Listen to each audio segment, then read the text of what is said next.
Hello, my name is Stephen Labiak, and welcome to Week 12 of All Things About Bankruptcy. This week we're going to talk about various types of taxes in bankruptcy, specifically focusing on what you do when you're repaying in a Chapter 13.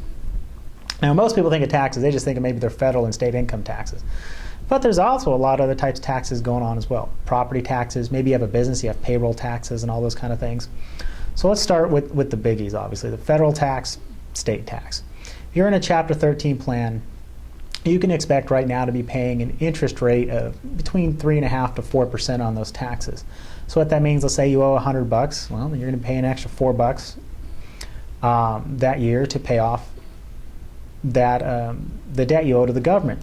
That's not too bad. However, if you're paying off your property tax through a Chapter 13 plan, the interest rate's a lot higher.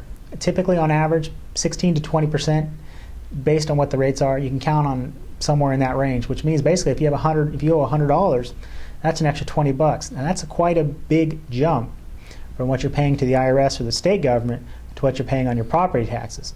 So what that means is, let's say you have an extra couple $1,000s laying around, you're about to file bankruptcy. If you can apply that to your property taxes, you're going to save yourself a ton of money by keeping that out of the Chapter 13 bankruptcy plan.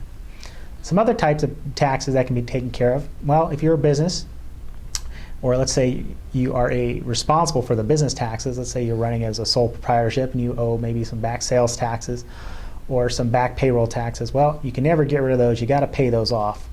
And if you do have to put them in the plan, you're going to be paying whatever that state institution requires. There's no hard numbers on that. It could be as low as a 4% or it can be as high as the property tax, depends where you're at. So my recommendation on those kind of things is search out your local jurisdiction to see what you're going to have to pay. Okay, I know this has been a short week, but they all can't be long ones, and that's okay. If you have questions about this or anything else about bankruptcy, feel free to give me a call at 559-274-2868. Thank you.